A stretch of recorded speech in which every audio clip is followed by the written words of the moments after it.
कांग्रेस उपाध्यक्ष राहुल गांधी ने गुजरात दंगों की बात क्या छेड़ी। भारतीय राजनीति के खिलाड़ियों ने मुद्दे को लपकने में जरा भी देर नहीं की।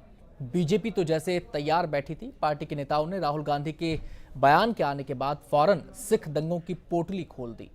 तो नई नवेली आम आदमी पार्टी ने सिख दंगों की जांच के लिए एसआईटी बनाने का ऐलान ठोक दिया। नए नए कांग्रेसी बने दिल्ली के ओखला से विधायक आसिफ ने सीएम की प्रेस कॉन्फ्रेंस में हंगामा बरपाते हुए बाटला एनकाउंटर की जांच की मांग की। राजनीति में भले ही इसे मौका और दस्तूर की रवायत कहें, लेकिन जनता जवाब मांगती है, ये कम्युनल कार्ड आखिर क्यों?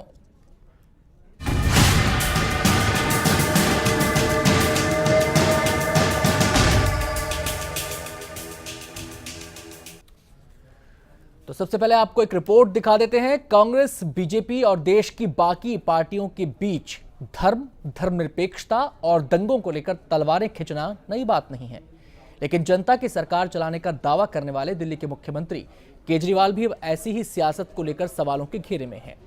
दिल्ली के सीएम अरविंद केजरीवाल ने उपराज्यपाल से मिलकर सिख दंगों के लिए एसआईटी जांच की मांग की और आज दिल्ली के ओखला के विधायक आसिफ ने उनकी प्रेस कॉन्फ्रेंस में बवाल काट दिया। आसिफ ने बाटला हाउस एनकाउंटर का मुद्दा उछाल दिया। सवाल यह है, क्या इस बार का लोकसभा चुनाव कम्युनल कार्ड पर लड़ा जाएगा? कैसी होगी लोकसभा चुनाव की तस्वीर? किन मुद्दों के साथ जनता के बीच जाएंगी पार्टियां? कैसे मजबूत करेंगी वोट बैंक? ये वो चंद सवाल हैं जिनका जवाब वर्तमान हालात खुद ब खुद बयां कर रहे हैं। अब तक बीजेपी पर सांप्रदायिक होने का आरोप लगता रहा है। दूसरे दल खुद को सेकुलर बताने की कोशिश में नजर आते हैं, लेकिन वोट बैंक की आड़ में कैसे कम्युनल कार्ड खेला जा रहा है, जनता बखूबी जानती है। ये किसी से छिपा नहीं है कि कांग्रेस अल्पसंख्यकों को आधार बनाकर वोट बैंक मजबूत करती आई है। ये और बात है कि अल्पसंख्यक भी केंद्र की नीतियों से संतुष्ट नहीं है। अब इस सिलसिले में आम आदमी पार्टी भी शामिल हो गई है। 3 दिन पहले राहुल गांधी ने एक इंटरव्यू में सिख दंगों का जिक्र करते हुए अपनी पार्टी को क्लीन चिट दी। राहुल के बयान पर सिख प्रदर्शन भी कर रहे हैं, लेकिन इस मुद्दे को आम आदमी पार्टी के मुखिया अरविंद केजरीवाल ने लपक लिया है। बुधवार को अरविंद केजरीवाल ने उपराज्यपाल नजीब जंग से मुलाकात कर 1984 के सिख दंगों पर एसआईटी जांच की मांग की। एसआईटी के गठन का मामला और उसके क्या टर्म्स ऑफ रेफरेंस होंगे, ये अब अगली कैबिनेट मीटिंग में हम लोग क्या जांच करवाना चाहते हैं आप एसआईटी से, या क्या करवाना चाहते हैं? अभी कैबिनेट में रखेंगे सारा डिटेल्स।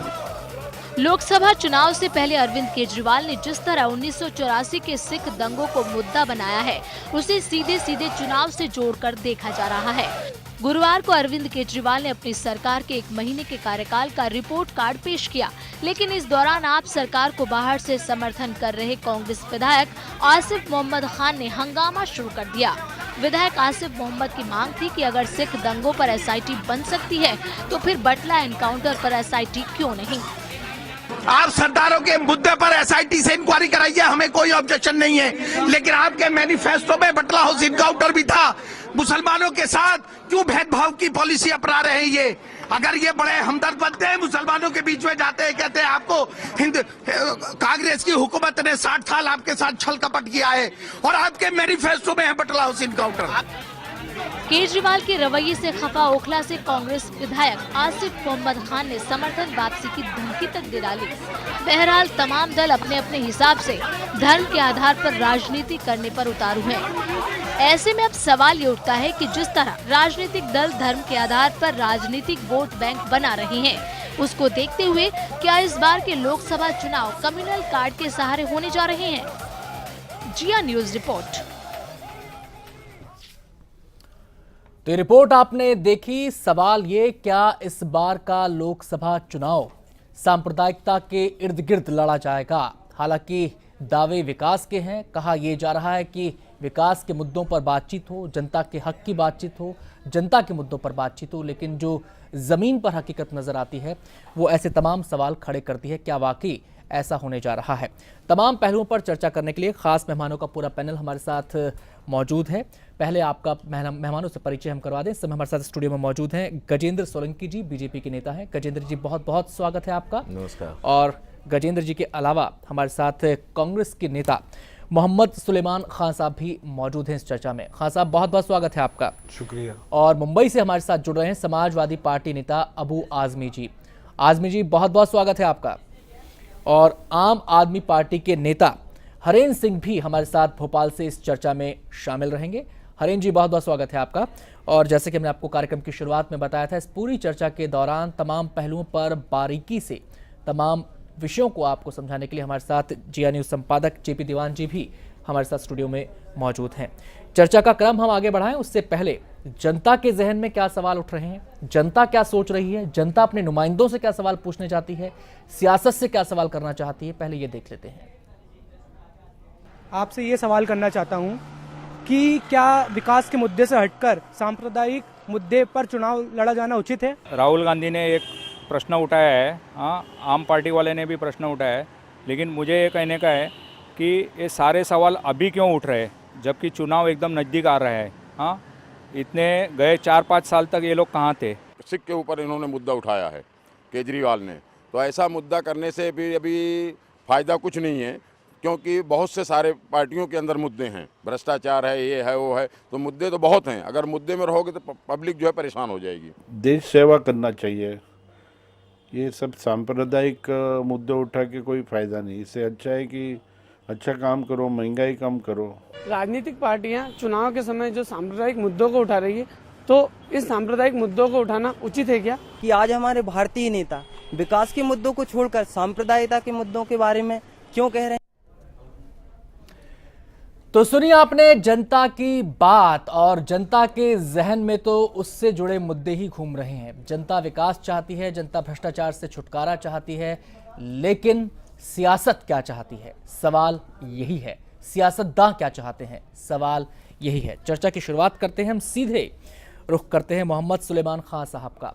खान साहब, एक बार फिर से आपका स्वागत है। जो इशारे मिल रहे हैं, जो बयान सामने आ रहे हैं और जो संकेत उनसे निकाले जा रहे हैं, क्या इस बार का चुनाव सांप्रदायिक आधार पर लड़ा जाने वाला है? बातें भले ही विकास की हो रही हों, बातें भले ही जनता के हक की हो रही हों, लेकिन असल मुद्दा सांप्रदायिकता रहने वाला है क्या? देखिए, सबसे पहले मैं ये कहना चाहूँगा, मैं कांग्रेस पार्टी का नुमाइंदा हूँ, तो सबसे पहले मैं अपनी पार्टी की बात आपके सामने रखना चाहूँगा। कांग्रेस एक सेक्युलर पार्टी है, यूनिटी इन डाइवर्सिटी का जो हमारे मुल्क का कॉन्स्टिट्यूशन का कॉन्सेप्ट है उसे फॉलो करती है। हम सारे मजहबों को, सारे रीजन्स को, रिलीजन्स को साथ में लेकर चलने वाली पार्टी हैं और हम उसी पे स्टिक करेंगे। बाकी पार्टियां साथ में लेकर नहीं चलती हैं? जी नहीं, बिल्कुल नहीं चलती हैं। भारतीय जनता पार्टी के जो प्राइम मिनिस्ट्रियल कैंडिडेट हैं मोदी साहब, उनके ऊपर इतना बड़ा गुजरात राइट्स का इतना बड़ा एलिगेशन है और वो उस टाइम मुख्यमंत्री थे, वो जिम्मेदार थे। अगर उनकी स्टेट में कोई भी इस तरह का जेनोसाइड होता है, कह रहे हैं आप ही के सहयोगी कह रहे हैं कि क्लीन चिट मिल चुकी है कोर्ट से, नहीं, इस मुद्दे को तूल देना गलत है। मैं आपको बताता हूं, मैं पेशे से वकील हूं, मैं आपको समझाता हूं कैसे क्लीन चिट मिलती है। सुप्रीम कोर्ट ने एसआईटी की रिपोर्ट को एक्सेप्ट किया है, लेकिन जो मेंबर ऑफ पार्लियामेंट जाफरी साहब थे, उनकी बेगम ने अब ऑब्जेक्शन पिटिशन फाइल करी है, प्रोटेस्ट पिटिशन ट्रायल कोर्ट में। अभी तो बहुत बड़ा लीगल प्रोसेस बाकी है और जिस तरह का मुख्यमंत्री की जिम्मेदारी होती है, आप तो फैसला सुना रहे हैं। जी नहीं, मैं फैसला नहीं सुना रहा हूं। Courts are competent to deliver a judgment. मैं सिर्फ आपको ये बता रहा हूं कि सुलेमान साहब यही उठ रही है कि ना तो कोर्ट में कोई यकीन करता हुआ नजर आ रहा है, ना जांच आयोग में यकीन करता हुआ नजर आ रहा है, और ना ही जो जांच आयोग की रिपोर्ट आती है उनमें यकीन करता हुआ नजर आता है। आपकी पार्टी के नेता जाके कहते हैं बाटला हाउस एनकाउंटर की जांच करवाई जाए, जबकि कोर्ट उसे कह चुका है कि फर्जी नहीं था। राष्ट्रीय मानवाधिकार आयोग कह चुका है कि फर्जी नहीं था। आपके गृह मंत्री कहते हैं कि वो फर्जी नहीं था, और आपकी पार्टी के नेता सवाल उठाते हैं। मैं आपको उसका जवाब देता हूं। आसिफ मोहम्मद खान ने जो आज बात कही वो उनका पर्सनल व्यू है। हमारी पार्टी की सीनियर लीडरशिप देखेगी कि उस पर क्या स्टैंड लेती है, लेकिन हमारी यही स्टैंड है कि बटला हाउस इनकाउंटर, हमारी पार्टी की सीनियर लीडरशिप की ये स्टैंड है कि बटला हाउस इनकाउंटर जेन्युइन था। और ये अगर आसिफ मोहम्मद खान ये कहते हैं कि भाई वो उस पर गलत था, तो वो उनकी पर्सनल व्यू है, हमारी व्यू नहीं है वो। और दूसरी बात, जहां तक बात है कि आप ये कहते हैं कि लौटेंगे आपके पास लौटेंगे खान साहब। गजेंद्र जी, आपने बात सुनी मोहम्मद सुलेमान खान साहब की, वो कह रहे हैं कि उनकी पार्टी सेकुलर है और बाकी पार्टियों के बारे में उनका नजरिया क्या है उन्होंने जाहिर कर दिया। निशाना हालांकि सीधे तौर पर बीजेपी और नरेंद्र मोदी पर ही था। ऐसा है कि सेकुलरिज्म की परिभाषा क्या है इनकी, पहले तो ये स्पष्ट करना पड़ेगा। तुष्टीकरण की राजनीति करने वाले लोग सेकुलरिज्म की बात करते हैं। पूरा इतिहास, पूरा देश जानता है कि किस प्रकार की राजनीति इस देश में होती रही है। और जहाँ तक गुजरात के दंगों की बात है, हर प्लेटफॉर्म पर श्रीमान नरेंद्र मोदी जी को क्लीन चिट मिलती रही है और आगे भी, क्योंकि कोर्ट से, न्यायालय से, ये लैंड ऑफ लॉ कहा जाता है हिंदुस्तान को, न्यायालय से ऊपर कुछ नहीं है। अगर वहाँ से कोई क्लीन चिट मिलती है तो इसको सबको स्वीकार करना चाहिए, हम इस बात को मानते हैं। और जहाँ तक मुस्लिम प्रेम की बात होती है कि सेकुलरिज्म अगर मुस्लिम प्रेम है, सेकुलरिज्म का मतलब, तो मैं बता दूं कि गुजरात में आज मुसलमान सर्वाधिक सुखी, समृद्ध है। और पूरे देश में, आप पीछे याद होगा एक जिनको वाइस चांसलर बनाया गया था, उन्होंने कुछ बात कह दी थी, अगर कोई भी नरेंद्र मोदी जी के बारे में पॉजिटिव बोलता है तो उसके पीछे इस तरीके से पड़ जाते हैं। 10 साल के अंदर क्या क्या नहीं हुआ है इस देश में। हर प्लेटफॉर्म पर विरोधी पक्ष अपनी जगह, मीडिया और हर तरीके से उनको अपमानित करने का प्रयास किया गया। जब एसआईटी की रिपोर्ट ने भी क्लीन चिट दे दी, उसके बाद क्या रह जाता है, मुझे समझ में नहीं आ रहा कि उन गढ़े मुद्दों को। गजेंद्र जी, थोड़ा सा मेरे ख्याल से हम ट्रैक से भटक रहे हैं। जो सवाल हमारी चर्चा का है वो ये है कि जो बातें इस समय हो रही हैं, जैसे वो बिल्कुल ठीक है, वही ला रहा हूं मैं, आप चाहे प्रतिक्रिया में करें और पहले चाहे बात किसी और ने कही हो, लेकिन सवाल यहां पर यह है, क्या ये पूरी डिबेट सांप्रदायिकता के इर्द गिर्द सिमट कर रह जाएगी? क्या होगा जनता के मुद्दों का? क्या होगा भ्रष्टाचार का? हमने कौन सी सांप्रदायिकता की बात आज के समय में की? आप मुझे बताइएगा। सरकार है, अभी मैं सम्मान करता हूं हर धर्म, हर रिलीजन का हम सम्मान करते हैं, लेकिन मुझे बताइएगा ऐसे टाइम पर अल्पसंख्यक जैन समाज को अल्पसंख्यकों का दर्जा देने का कौन सा औचित्य था इस समय पर? उसके अलावा अभी निरंतर, अभी ये 2-3 दिन से जो कुछ घटना चक्र चला है, जो दिल्ली के चीफ मिनिस्टर जिस प्रकार से विकास की बात कर रहे थे, सब कुछ कर रहे थे, वो भी घूम फिर के वहीं आ गए ना। तो ये हम नहीं कर रहे हैं। चलिए, आम आदमी पार्टी के नेता हरेंद्र सिंह जी भी हमारे साथ मौजूद हैं भोपाल से। हरेंद्र जी, स्वागत है आपका। सवाल ये उठ रहा है कि केजरीवाल साहब कहते हैं कि जनता की सियासत करते हैं, जनता की सत्ता चलाते हैं और एसआईटी जांच की मांग करते हैं। इसमें बुराई नहीं है, लेकिन सवाल टाइमिंग पर है। अब वो कह रहे हैं कि उनके मैनिफेस्टो में ये चीज मेंशन थी। तो भैया, आपकी सरकार को 1 महीना हो चुका है, 1 महीने तक क्या कर रहे थे आप? ये राहुल गांधी के बयान के बाद ही इस दिशा में कदम क्यों बढ़े आपके? सवाल उठने लाजमी है यहां पर।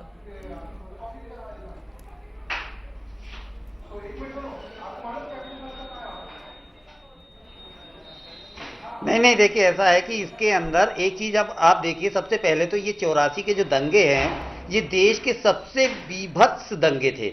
हमारे देश में जो कुछ हुआ है सन 84 में, उसमें हमने ये देखा है कि तब से लेके आज तक किसी को कुछ भी नहीं, कोई सजा नहीं, कोई कुछ नहीं, आज तक सब कुछ 30 साल हो चुके हैं।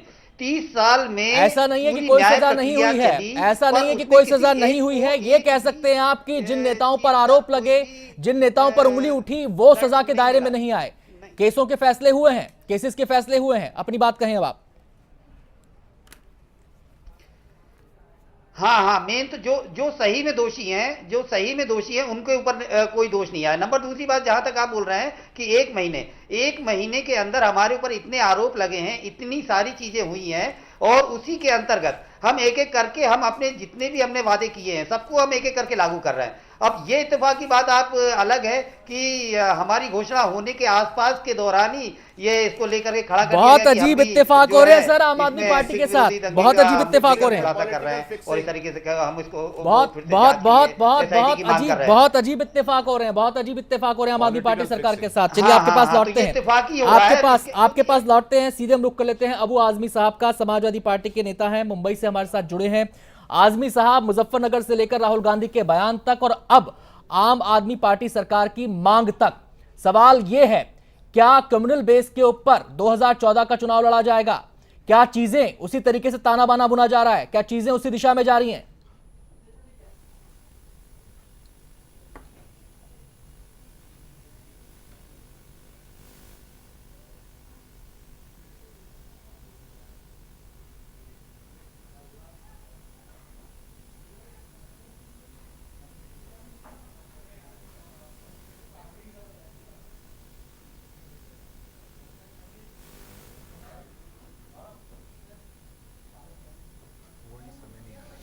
लगता कुछ खराबी की वजह से हमारी आवाज पहुंचने में भी देर है और शायद वहां से आवाज आने में भी कुछ दिक्कत हो रही है। मैं अपनी टेक्निकल टीम से कहूंगा कि इस समस्या को देखें जिससे कि हम अबू आजमी तक अपनी बात पहुंचा सके और उनकी बात सुन सकें।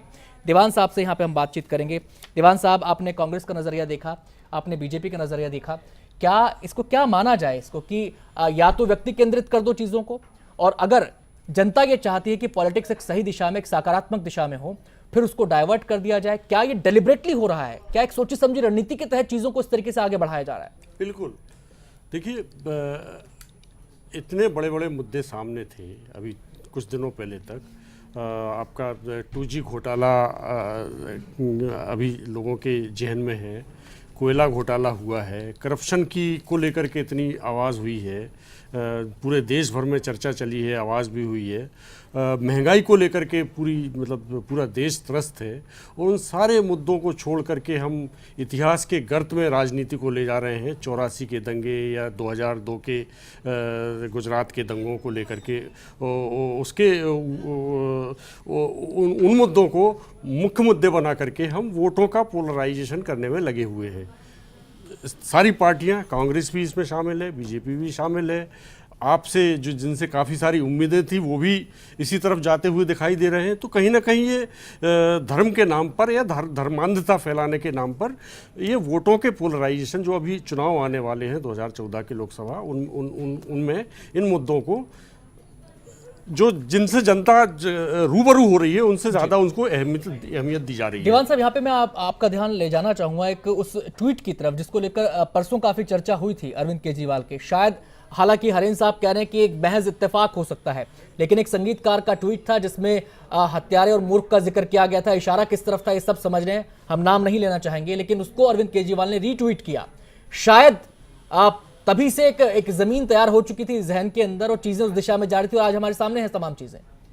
बिल्कुल, देखिए, जमीन तो राहुल गांधी ने जिस दिन कहा था 1984 के दंगों का जिक्र करके या 2002 के दंगों का जिक्र करके मोदी जी पर निशाना साध के उन्होंने एक पूरा का पूरा खेलने के लिए एक मैदान खुला छोड़ दिया था। उसके बाद का सबको पता है क्या हो रहा है। सारी पार्टियां उसी के आसपास घूम रही हैं। किसी को भी जो पिछले 5 साल से या 10 साल से जो मुद्दे चले आ रहे थे उनकी तरफ ध्यान देने की किसी को जरूरत नहीं है अभी। चलिए हम सीधे रुक कर लेते हैं सुलेमान खान साहब का। खान साहब, सवाल अब ये लगातार उठ रहा है कि राहुल गांधी के बयान के बाद क्या ये सांप्रदायिकता के इर्द गिर्द जो बातें अब घूम रही हैं, जो दंगों की सियासत के इर्द गिर्द बातें घूम रही हैं, क्या उस बयान ने, उनकी बातों ने जमीन को तैयार किया? और क्या इसके जरिए जो मुख्य मुद्दे थे, भ्रष्टाचार का मुद्दा था, विकास का मुद्दा था, सरकार की नाकामियों का मुद्दा था, क्या उसके जरिए ध्यान भटकाया जा रहा है? देखिए, सबसे पहले तो मैं आपको ये बता दूं कि राहुल गांधी साहब ने अपने आप से इन दंगों का जिक्र नहीं किया। अर्नब गोस्वामी साहब, जो जर्नलिस्ट उनका इंटरव्यू ले रहे थे, उन्होंने 1984 सिक्स राइट का और 2002 गुजरात राइट्स का, दोनों का उनसे सवाल पूछा। उस सवाल पे उन्होंने जवाब दिया। तो राहुल गांधी साहब ने इस मैदान को नहीं खोला है, उस एक सवाल के जवाब में उन्होंने ये बात कही है। जहां तक 1984 के सिक्स राइट्स की सवाल है, हमारी उनके साथ पूरी बहुत अनफॉर्चुनेट। और उस बयान के बाद जो आपकी पार्टी ने स्टैंड लिया, उनको सही ठहराया। जब उनसे पूछा गया क्या दंगों में अंतर होता है, तो आपकी पार्टी ने तो सही ठहराया कि जो उन्होंने कहा वो सही कहा। बिल्कुल अंतर है 84 के और 2002 के। चलिए, मसला अलग हो जाएगा, अपनी बात कहिए, क्या मुद्दों से ध्यान नहीं भटक रहा? हमने इन मुद्दों पे हमने कभी डिबेट नहीं खोली है। हमने एक सवाल हमसे पूछा गया राहुल गांधी साहब से, उसका जवाब दिया। हमारा जो एजेंडा है वो विकास है, आम आदमी तक हमारी नीति को पहुंचाना है। सोनिया गांधी जी ने आज भी कहा किशनगंज में, सोनिया गांधी जी ने किशनगंज में आज भी कहा कि एक विचारधारा इस देश को बर्बाद कर देगी। बिल्कुल, मैं आपको इसका जवाब देता हूं जी। भारतीय जनता पार्टी के अभी प्रवक्ता साहब कह रहे थे कि हमने ऐसा करा और वैसा करा। भारतीय जनता पार्टी एक वाहिद पार्टी है इस मुल्क में जिसने इस मुल्क को कम्युनल लाइंस पर डिवाइड कर दिया। 1985-86 में रथ यात्रा शुरू करके इन्होंने बाबरी मस्जिद की शहादत करवाई, और उसके बाद आज तक ये सरकार में कम्युनल एजेंडे पे आते हैं। और उन्होंने अपना प्राइम मिनिस्ट्रियल कैंडिडेट भी उसे डिक्लेयर किया जो गुजरात का मुख्यमंत्री था जब वहां जेनोसाइड हुए।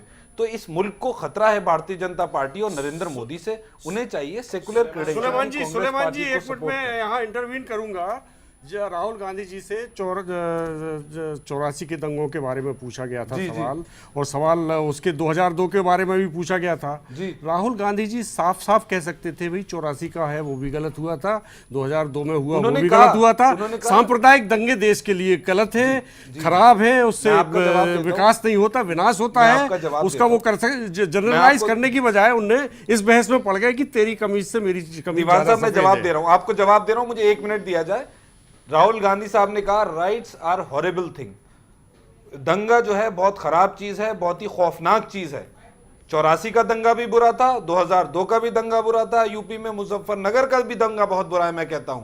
तो उन्होंने ये नहीं कहा कि दंगा अच्छा, उन्होंने कहा दंगा बहुत बुरा था। उनसे सवाल हुए, उस सवाल का उन्होंने जवाब दिया। उन्होंने ये नहीं कहा कि दंगा अच्छा होता है, उन्होंने कहा दंगा इज अ हॉरेबल थिंग, बहुत ही खौफनाक चीज है और बुरी चीज है, इससे विनाश होता है, विकास नहीं होता है, लोगों में डिवीजन होता है, यूनिटी इन डाइवर्सिटी का कॉन्सेप्ट खत्म होता है। सुलेमान भाई, बहुत अच्छा आप के विचार मैं समझ रहा हूं, सुन रहा हूं। कम्युनल बात कर रहे हैं, भारतीय जनता पार्टी को कम्युनल पार्टी आप कह रहे हैं। पार्टी है, आपका एजेंडा सुनिएगा, मेरी बात सुनिएगा। आप बहुत इंटेलिजेंट व्यक्ति हैं, इतिहास को उठा के देखेंगे तो कांग्रेस के राज्य में जो कुछ भी हुआ है 47 के बाद में बंटवारे से लेकर आज तक जो कुछ भी होता रहा है, कम्युनलिज्म की परिभाषा आपको समझनी पड़ेगी। अगर कम्युनल पार्टी, सुनिएगा मेरी बात, अगर जो पार्टी कम्युनल होती तो आपको मालूम है गांधी का असैसिनेशन किया, आज का दिन ये आप गलतफहमी में, आप बहुत बड़ी गलतफहमी में, उसका कोई मतलब भारतीय जनता पार्टी से नहीं था। व्यक्तिगत जो भी व्यक्तिगत सुलेमान जी, मैं माफी चाहूंगा, विषयांतर हो रहा है। जो हमारा आज का मुद्दा है, कम्युनलिज्म की परिभाषा आप जो अपनी तरफ से सेट करते हैं, जिसको आप कहते हैं वो कम्युनल होगा, और जिसको आप क्लीन चिट देंगे वो धर्मनिरपेक्ष हो जाएगा। ये पंथ निरपेक्ष धर्मनिरपेक्ष जो पार्टी है, ये आपने इसको भ्रमित करके मुस्लिम भाइयों को, इस हिंदुस्तान के मुस्लिम भाइयों को और पूरे हिंदुस्तान के लोगों को भ्रमित करके लूट का जो ये चक्र चलाया हुआ है पिछले 60-65 सालों में, ये केवल भ्रमित करके भारतीय जनता पार्टी ने जिन जिन प्रदेशों में राज किया है, सुनिएगा मेरी बात, भारतीय जनता पार्टी ने, और माइनॉरिटी के लिए अगर हज सब्सिडी हो या कोई भी विषय आया हो, सब माइनॉरिटी लोगों के लिए जितना भारतीय जनता पार्टी सोचती है, सम्मान देती है, आपके लिए वोट बैंक है मुस्लिम लोग आपके लिए केवल वोट बैंक रहे हैं, आपने कुछ नहीं किया है उनके लिए। आज भी आपके पार्टी के प्रधानमंत्री के सामने मुस्लिम समाज के एक व्यक्ति ने खड़े होकर सार्वजनिक रूप से किया कि आप केवल वोट बैंक समझते हैं मुस्लिम समाज को, आप मुख्य धारा में कभी लाने की कोशिश नहीं की। उनको शिक्षा, उनको अच्छी शिक्षा, उनको अच्छी चीजें जो समाज के, जी गजेंद्र जी, सुनिएगा, मैं बताना चाहता हूं, आप पूरी बात तो सुनिएगा। मैं आप जो बोल रहे थे मैं सुन रहा था ना, आप मुझे भी सुन लीजिएगा। आप इंटेलिजेंट व्यक्ति हैं, कांग्रेस के लीडर हैं, लेकिन पूरे विषय पे जाना चाहिए आपको। भारतीय जनता पार्टी ने जिन प्रदेशों में राज किया, कोई भेदभाव की बात आई है क्या? अगर आप 2002 के मुद्दे को लेंगे तो उसकी जड़ में जाना पड़ेगा। आप उसके ऊपर कोई नहीं बोलता है जो घटना उस समय घटी थी गोधरा में। एक मिनट बात पूरी कर दूं मैं, और सर मुद्दे से भटक जाएंगे, वहीं आ रहा हूं, मुद्दे से भटक जाएंगे सर। भारतीय जनता पार्टी ने जिन प्रदेशों में राज कर रही है आज के समय में, जनता इतनी वो नहीं है, वहां पर मुस्लिम समाज भी है, सब समाज समान रूप से उनको अधिकार प्राप्त है और कहीं कोई भेदभाव नहीं है। ये भेदभाव की राजनीति के सर्वाधिक जो वो होना चाहिए, तुष्टीकरण की नीति आपकी है भारतीय जनता पार्टी। मैं सीधे रुक करूंगा अबू आजमी साहब का, उनका हम एक भी अभी तक उनका नजरिया हमारे साथ इस चर्चा में नहीं जुड़ पाया है, क्योंकि पहले हमारा संपर्क नहीं हो पाया था। अब आजमी साहब से हमारा संपर्क हो गया है। आजमी साहब, बहुत बहुत स्वागत है आपका। सवाल यही है, क्या 2014 के लोकसभा चुनाव में जिस तरीके से चीजें आगे बढ़ रही हैं, उससे पहले सियासत का जो रंग सामने आ रहा है, क्या जनता के मुद्दे, भ्रष्टाचार का मुद्दा, विकास का मुद्दा, जनता के हक की बात, ये पीछे पर्दे के पीछे नेपथ्य में चले जाएंगे और ये सांप्रदायिकता वर्सेस धर्मनिरपेक्षता डिबेट ये होकर रह जाएगी जिससे कि पोलराइजेशन हो सके? क्या यही सियासत आगे बढ़ने वाली है अब?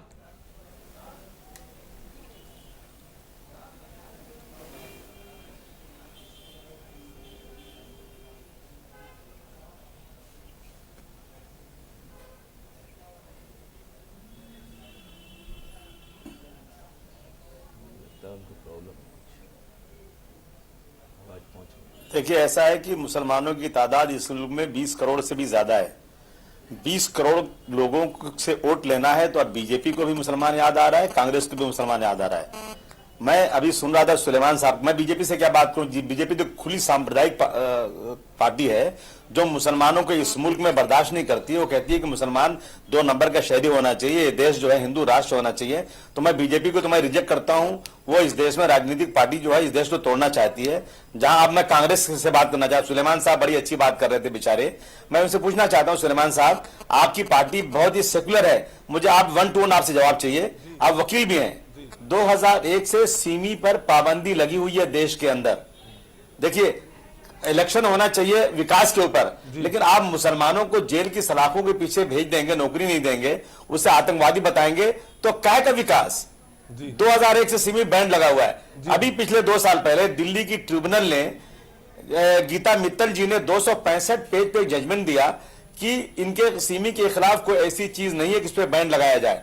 आपकी सरकार ने सुप्रीम कोर्ट से फिर बैंड लगा दिया। मैं आपसे पूछना चाहता हूं, आपकी पार्टी सेकुलर है, तो आपने आज तक उन संस्थाओं पे क्यों नहीं बैंड लगाया जो जिनके लोग आज जो है अभिनव भारत, सनातन संस्था, ये लोग जो जेल में बंद है, चाहे आप चाहे अजमेर का ब्लास्ट ले, चाहे आप मक्का मस्जिद का ब्लास्ट लें, चाहे आप मालेगांव का ब्लास्ट लें, और बहुत सारे लोगों को बहुत से ब्लास्ट पे सजा भी हो चुकी है, लेकिन आप इन पे बैंड क्यों नहीं लगाते? अगर आप सेकुलर हैं तो आप इन पे बैंड नहीं लगाना चाहिए आपको। आप सेकुलर कैसे हो सकते हैं? आप एक तरफ कह रहे हैं कि हम इंसाफ सबके साथ करते हैं, मैं आपको जवाब दे रहा हूं। आज महाराष्ट्र की बात करूं, धर्म स्थानों को बजट के अंदर अरबों रुपया दिया गया है, लेकिन मुस्लिम धर्म स्थान को एक फूटी कोड़ी आप देने को तैयार नहीं। अबू आजमी साहब, मैं आपकी बात का जवाब देता हूं। जो सवाल आजमी साहब हम उठा रहे हैं, आप तो उसकी पुष्टि ही कर रहे हैं कि हाँ भाई सांप्रदायिकता के आधार पर ही चीजें लड़ी जाएंगी, सांप्रदायिकता के चश्मे से ही चीजों को देखा जाएगा। आप सिमी का मुद्दा उठा रहे हैं, आप धर्म स्थानों का मुद्दा उठा रहे हैं, और हमारा सवाल यहाँ पर यह कि जो जनता के मुद्दे हैं वो कहां चले गए? वो भी मैं आपको जवाब देता हूं इनके। और आपकी बात कर ले, यूपी में समाजवादी पार्टी को जो 2/3 बहुमत मिला था, प्रचंड बहुमत के साथ पार्टी सरकार में आई थी, उसने क्या किया जनता के लिए?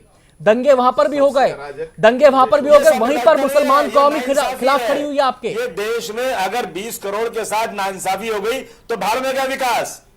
मैं आपको जवाब देता हूं। आजमी साहब अभी कह रहे थे ये जनता के मुद्दे नहीं है, एक जजमेंट मुजफ्फरनगर में क्या हुआ? मैं आपको जवाब देता हूं। आपने कहा क्या हुआ जो आपकी सुप्रीम कोर्ट ने, आजमी साहब मैं आपको बताऊं, सुप्रीम कोर्ट हमारी नहीं है, कॉन्स्टिट्यूशनल सबसे सुप्रीम कोर्ट है। सुप्रीम कोर्ट की जजमेंट होती है, कांग्रेस की नहीं है सुप्रीम कोर्ट। मतलब यही जवाब है आपका?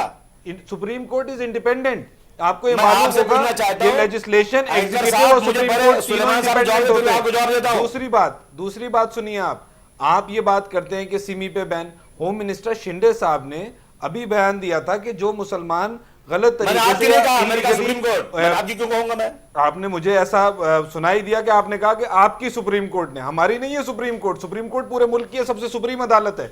दूसरी बात, शिंदे साहब ने अभी बयान दिया है। किसने कहा इंडिपेंडेंट नहीं? मैं जानता हूं इंडिपेंडेंट है, मुझे बताने की जरूरत नहीं भाई। हाँ, मैं आपको यही बताना चाह रहा था क्योंकि मुझे ये सुनाई आया कि आपने कहा कि आपकी सुप्रीम कोर्ट। दूसरी बात आपको मैं बता दूं, शिंदे साहब ने बयान दिया था कि जो मुसलमान लड़के गलत तरीके से फंसाए गए हैं, प्लीज डोंट, आप इसको ट्रांसफर मत कीजिए। दूसरी बात सुनिए, आपने मुजफ्फरनगर में अभी दंगे हुए, आपकी सरकार ने क्या गया? आप अभी तक गए मुजफ्फरनगर? मुलायम सिंह मुजफ्फरनगर गए, अखिलेश यादव मुजफ्फरनगर गए। आप मुसलमानों के कायद कहलाते हैं, आप रहनुमा कहलाते हैं, आप रहबर कहलाते हैं। मुसलमानों को जितना आपने नुकसान पहुंचाया, किसी हिंदुस्तान की पॉलिटिकल पार्टी ने नुकसान नहीं पहुंचाया जितना उत्तर प्रदेश में समाजवादी पार्टी ने मुसलमानों को नुकसान पहुंचाया है। जो आपके मुस्लिम कायद हैं उन्होंने ने मुसलमानों के साथ ज्यादती करी है। मुजफ्फरनगर की बात क्यों कर रहे हैं? क्यों नहीं करें? उसमें जो ज्यादती हमारे साथ हुई है, मुसलमानों के साथ ज्यादती हुई है इस कौम की, उसकी आपको नहीं दिखता? गए हम 4 दिन रह गए, आप गए, आपके मुख्यमंत्री गए, मुलायम सिंह यादव गए। आप मुसलमानों की रहनुमाई करते हैं। गुजारिश है हमारी, आजमी साहब, खान साहब, गुजारिश है हमारी गुजारिश है, इस समय जनता आपको देख रही है, देश के लाखों करोड़ों लोग आपको देख रहे होंगे। आप केवल इसी बात पर मोहर लगा रहे हैं, आप केवल इसी बात पर मोहर लगा रहे हैं ऐसी बातें करके, आप केवल इसी बात पर मोहर लगा रहे हैं ऐसी बातें करके कि सांप्रदायिकता के आधार पर ही चीजें तय होंगी। नहीं, आजमी साहब मैं माफी चाहूंगा, खान साहब मैं आपसे भी माफी चाहूंगा, आपके पास लौटूंगा। यहाँ पर एक छोटी सी टिप्पणी में दीवान साहब से चाहूंगा कि ये जो पूरा इस समय जो बयान सामने आए जो उंगली ताने एक दूसरे की तरफ लोग खड़े नजर आते हैं, और जो आजमी साहब का सीधा सीधा है कि भाड़ में जाए विकास, ये क्या नजरिया है, ये सियासत क्या है? ये देखिए, बिल्कुल विकास से किसी को कोई लेना देना नहीं है। जब वोट हमें लेना है तो हम किसी भी हद तक जा सकते हैं, और घुमा फिरा के सांप्रदायिकता, चाहे ये पार्टी हो, चाहे वो पार्टी हो, चाहे ये पार्टी हो, सबका वही मेन एक मकसद हो जाता है। उसका उनको कोई वो नहीं है, आम लोगों के या कॉमन मुद्दों से कोई किसी को लेना देना नहीं है। पिछले उसमें भारतीय जनता पार्टी ने कहीं भी तुष्टीकरण की बात की हो, या मैं ये जानना चाहता हूं कोई ऐसी टिप्पणी की हो, कोई ऐसा वर्क किया हो, जो कार्य किया हो, जिसके कारण आप जो है ब्लेम कर रहे हैं, सबको एक पलड़े में रखने की कोशिश कर रहे हैं कि भाजपा भी वैसे ही है, वो कांग्रेस भी ऐसे ही है। हम नहीं चाहते। देखिए, भाषा सबकी एक हो जाती है, नहीं, भाषा एक नहीं हो जाती है। अब मोदी जी सारे के सारे पूरा देश सुन रहा है, पूरा देश दुनिया सुन रही है। उन्होंने कभी भी कोई अपने मंच से कोई एक भी टिप्पणी ऐसी की हो जो कि सांप्रदायिक? अच्छा बताइए, 3 दिन में कौन सा ऐसा जो आम जनता के मुद्दे नहीं, तो ये तो कांग्रेस की तरफ से आ रहा है ना, उन मुद्दों पे आप लोगों ने जो सेकुलर अपने आप को कहते हैं, सो कॉल्ड सेकुलर अपने आप को कहते हैं, दंगों का मुद्दा ले आए, आप दूसरे मुद्दे ले आए। तरफ से आ रहा है, हमारी तरफ से कौन सी बात आई है? आप बताइए। हम तो विकास की बात कल भी कर रहे थे, आज भी कर रहे हैं और कल भी करेंगे। उससे हट करके कि भाई ये मुद्दे नहीं है, कहीं नहीं हट रहे हैं, उनसे ज्यादा जरूरी मुद्दे हैं। जिनको चिंता हो गई है कि आगे आने वाले समय में क्या होना जा रहा है, उनकी जमीनें खिसकी हुई हैं, गजेंद्र जी उनको परेशानी लगे। हम तो देश की बात कर रहे हैं कि देश की बात, देश के बारे में, देश की जनता किसके बारे में सोच रही है, हमारे लिए सर्वधर्म संभाव की बात हम मान रहे हैं और उसी पर चल रहे हैं। हमें विकास, गजेंद्र जी, अभी आपने ही जो बात बोली है कि उनकी जमीन खिसक रही है, जमीन खिसकने का मतलब क्या है? क्या सियासत केवल सत्ता पाने का जरिया रह गई है? क्या केवल इस देश के अंदर सत्ता की सियासत नहीं, तो विकास का कार्य करो ना। नहीं सर, जब सत्ता की सियासत होगी तो फिर ये तमाम मुद्दे आएंगे। नहीं आएंगे मुद्दे। सत्ता की सियासत विकास के ऊपर भी होती है। चलिए, गुजरात में जाइएगा, मध्य प्रदेश में जाइएगा, छत्तीसगढ़ में जाइएगा, क्यों जीती है वहां पर भारतीय जनता पार्टी? इसलिए जीती है कि वहां पर लोगों के विकास किया है। वहां पर जाके देखिएगा, वो चीजों को नहीं दिखाया जाता है। यूएनओ, यूनाइटेड नेशंस जब सेकंड बेस्ट वर्ल्ड का स्टेट घोषित करता है गुजरात को, तो कोई नहीं दिखाता है। वहां का जो जीडीपी है उसके बारे में जब कोई नहीं दिखाता है, वहां पर जो मसले में राजीव गांधी फाउंडेशन के द्वारा बेस्ट चीफ मिनिस्टर का अवार्ड दिया जाता है, उसको कोई नहीं दिखाता है। कुपोषण भी है, हर 5वां बच्चा अंडरवेट भी है गुजरात के अंदर, इस बात को मत भूलिए आप। चलिए लौटेंगे एक छोटे से ब्रेक के बाद लौटेंगे।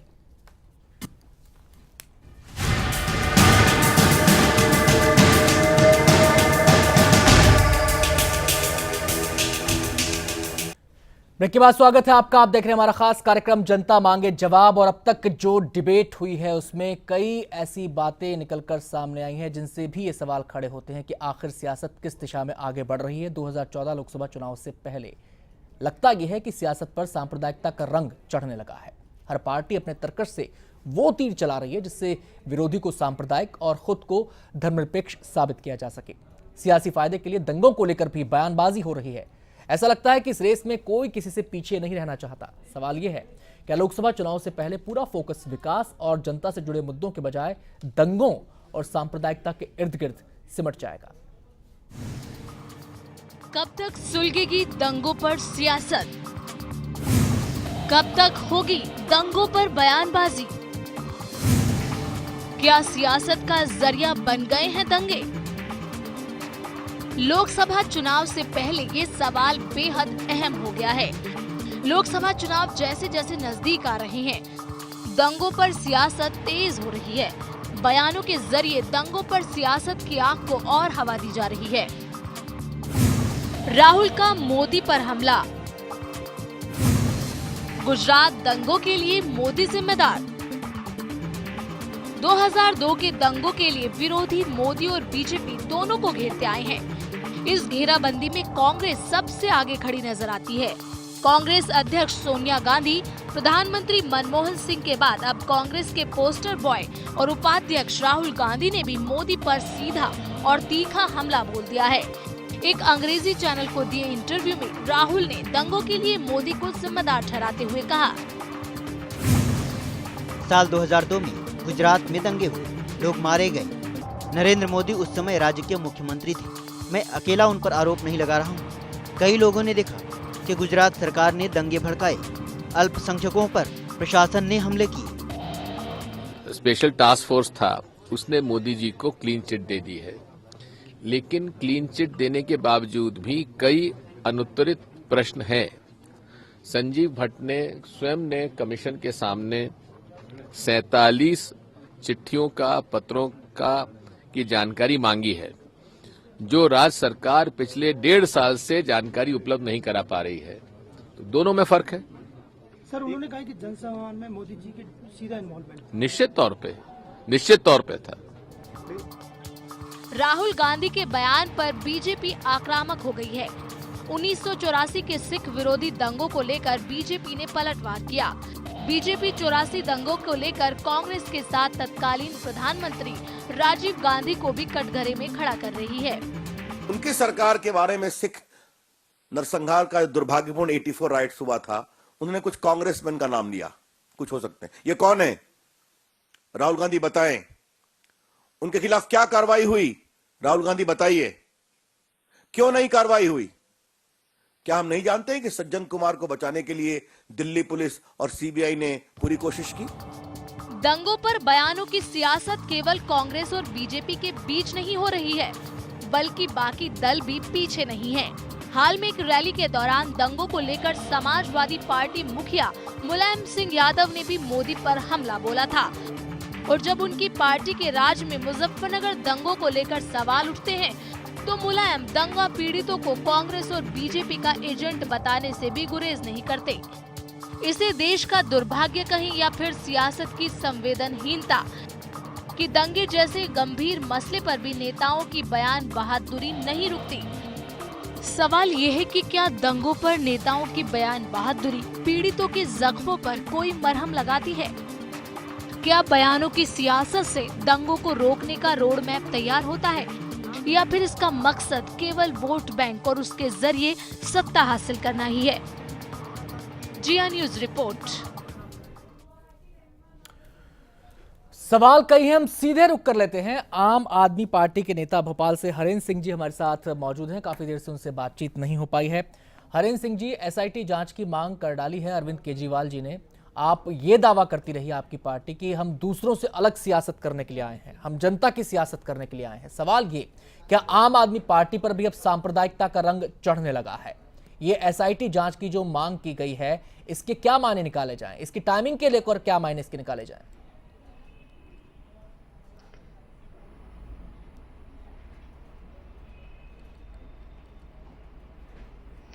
देखिए, सबसे पहली बात तो यह है कि दिल्ली में एक एक करके हम अपने सारे मैनिफेस्टो में जितनी चीजें दी गई थी सबको हम लागू कर रहे हैं। उसी में से एक था ये एसआईटी का, हमारा जो 1984 के जो दंगे की जो है उसकी मांग एसआईटी से की जानी थी, वही उसका एक पार्ट है। ठीक उसके बाद में अगर देखें, अगर हमने लोकायुक्त का गठन का भी प्रस्ताव पास करने के लिए अपने मंत्रिमंडल में दे दिया है।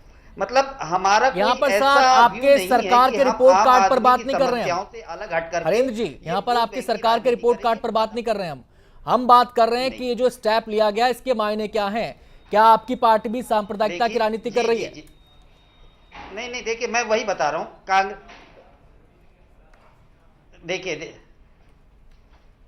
देखिए एक बात बताइए हमको कि कांग्रेस के विधायक हमारी प्रेस कॉन्फ्रेंस में आकर के हमसे पूछते हैं बटाला काउंटर के बारे में, ठीक है।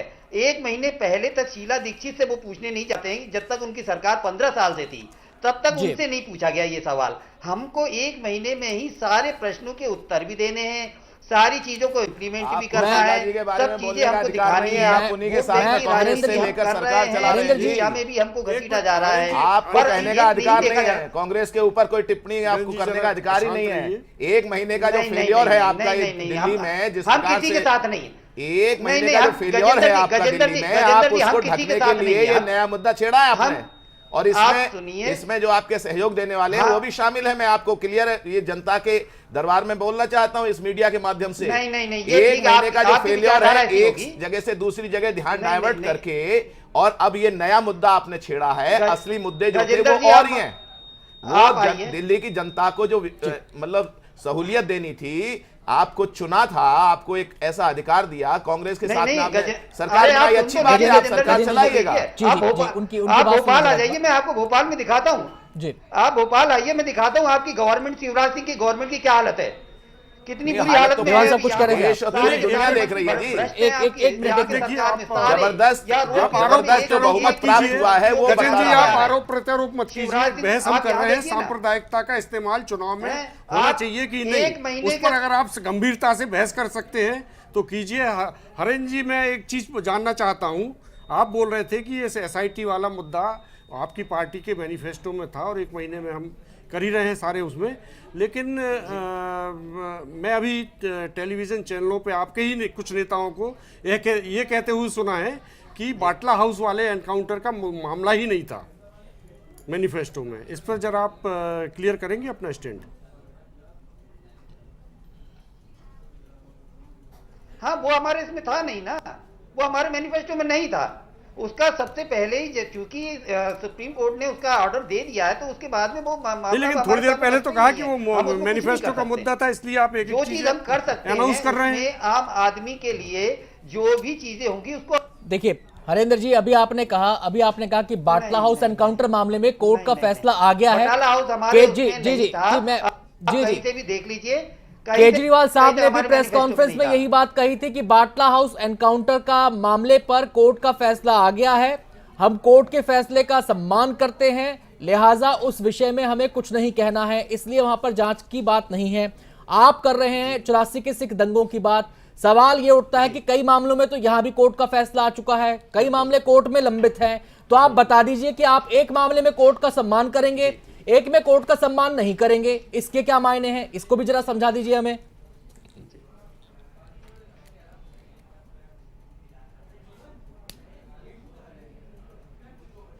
नहीं, देखिए, एक चीज है, बहुत छोटी सी चीज हमको समझने की है कि 84 के दंगे कोई छोटे मोटे दंगे नहीं थे।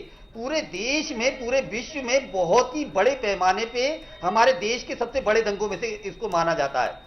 और उसमें जो परिस्थितियां बनी, जो साफ साफ दिख रहे थे कि इन लोगों ने, जिन लोगों के नाम आए उसमें उजागर हुए कांग्रेस के नेताओं के, उनमें से किसी के भी ऊपर कोई भी कार्रवाई होते हुए नहीं। आज 30 साल हो चुके हैं।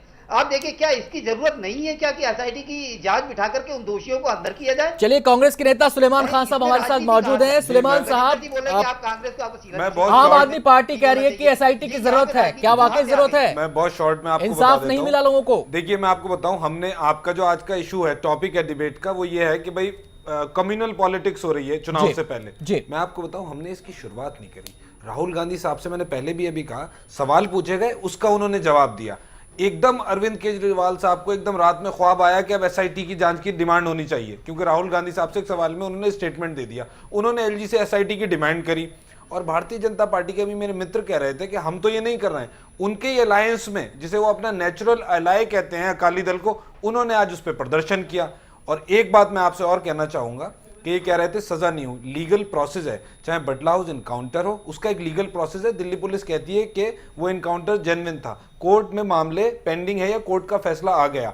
और जहां तक 84 के दंगों की बात है, सेवरल FIRs रजिस्टर हुई हैं, वो पेंडिंग ट्रायल हैं। जो भी कोर्ट का फैसला होगा वो सबके सामने आएगा, ना मैं बता सकता हूं ना ये बता सकते हैं। We have to follow the due process of law, rule of law is Suleman साहब, यहां पर मैं आपसे एक सवाल करना चाहूंगा। जब आप इस विषय में ये बात कहते हैं कि रूल ऑफ लॉ हमें फॉलो करना चाहिए, कोर्ट के फैसले का इंतजार करना चाहिए, लेकिन सवाल वही है कि जब आता है जिक्र गुजरात का तो आप तुरंत वर्डिक्ट सुना देते हैं। नहीं, वर्डिक्ट नहीं, हम आप खुद वकील हैं। मैं आपसे जानना चाहता हूं कि जब तक एक व्यक्ति दोषी ना हो जाए, वो तब तक निर्दोष कहलाता है नहीं कहलाता? मुझे बताइए पहले ये बात। इस टाइम आपने क्रिमिनल लॉ का गोल्डन रूल कहा है। सर प्लीज, मैं एक सिंपल गोल्डन रूल है जो आपने बात की, गोल्डन रूल है क्रिमिनल लॉ का। No one can be presumed guilty until and unless proven, no one can be presumed to be guilty, presumed innocent until and unless convicted or proven guilty। तो ये golden rule है, मैं ये बात कहता हूँ। लेकिन आप ही के नेता तो वर्डिक्ट सुना देते हैं सर, और वहीं से फिर कम्युनल पॉलिटिक्स की शुरुआत हो जाती है। नरेंद्र मोदी साहब गुजरात के मुख्यमंत्री थे जिस टाइम इतना बड़ा जेनोसाइड हुआ,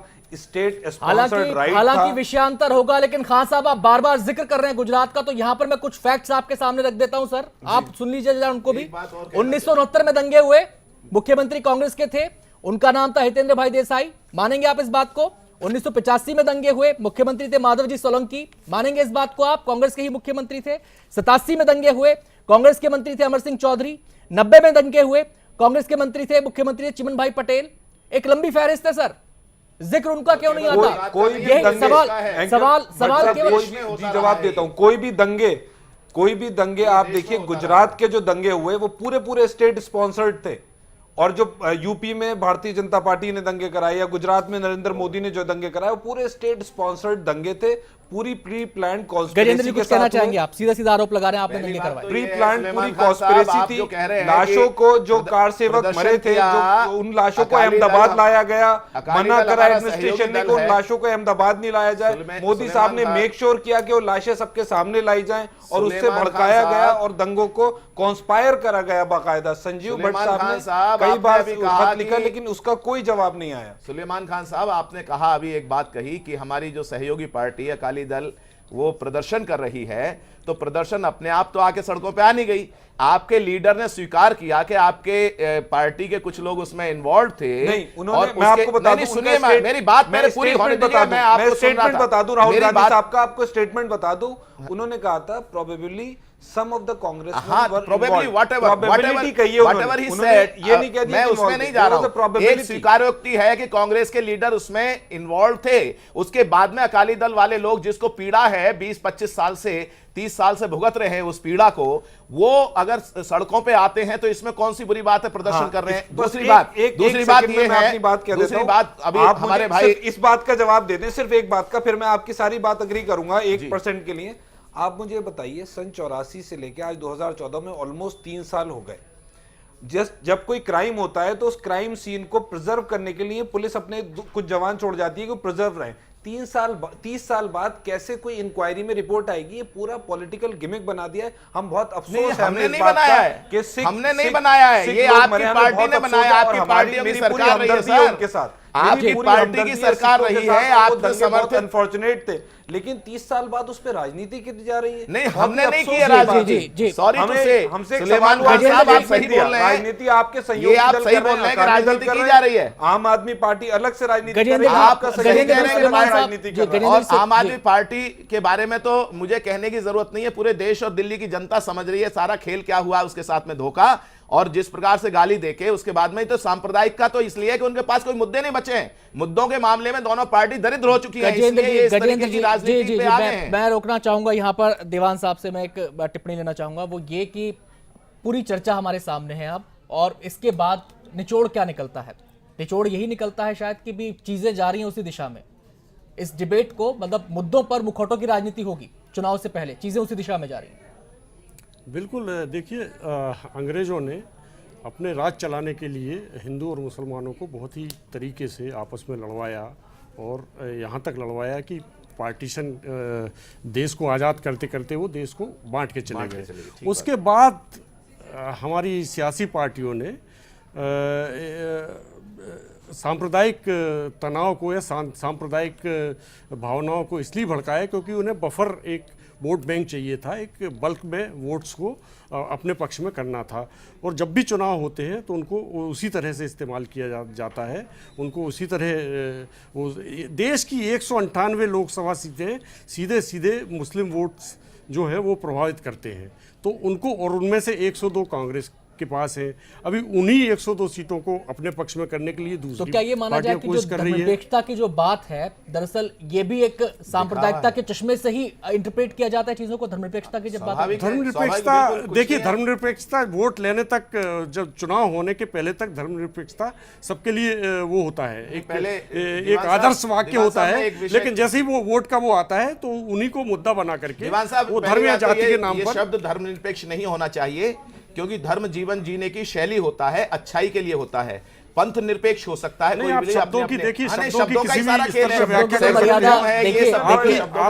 संविधान में सेकुलर वर्ड बदलना चाहते हैं, संविधान में पहले कोई सेकुलर शब्द नहीं था, ये बाद में डाला गया, उसका देश से कोई संविधान के तहत चलता है। आज के दिन आप अमेंडमेंट चलिए बहुत बहुत शुक्रिया। समय की कमी है खान साहब, समय की कमी है, समय की कमी हमारे पास। मैं माफी चाहूंगा, आपको इस तरह से मुझे बीच में रोकना पड़ रहा है। गजेंद्र जी से ही माफी चाहूंगा कि इस तरीके से रोकना पड़ा बीच में, लेकिन तमाम मेहमानों का बहुत बहुत शुक्रिया जो हमारे साथ इस चर्चा में शामिल हुए। बात जो हो रही थी शब्दों की, तो सियासत में शब्दों की मर्यादा कितनी बची है ये छुपा भी नहीं है किसी से। बहुत बहुत शुक्रिया तमाम मेहमानों का एक बार फिर से इस डिबेट में शामिल होने के लिए। इस कार्यक्रम में आज बस इतना ही। वक्त हो गया छोटे से ब्रेक का। ब्रेक के बाद भी जिया न्यूज पर खबरें जारी हैं।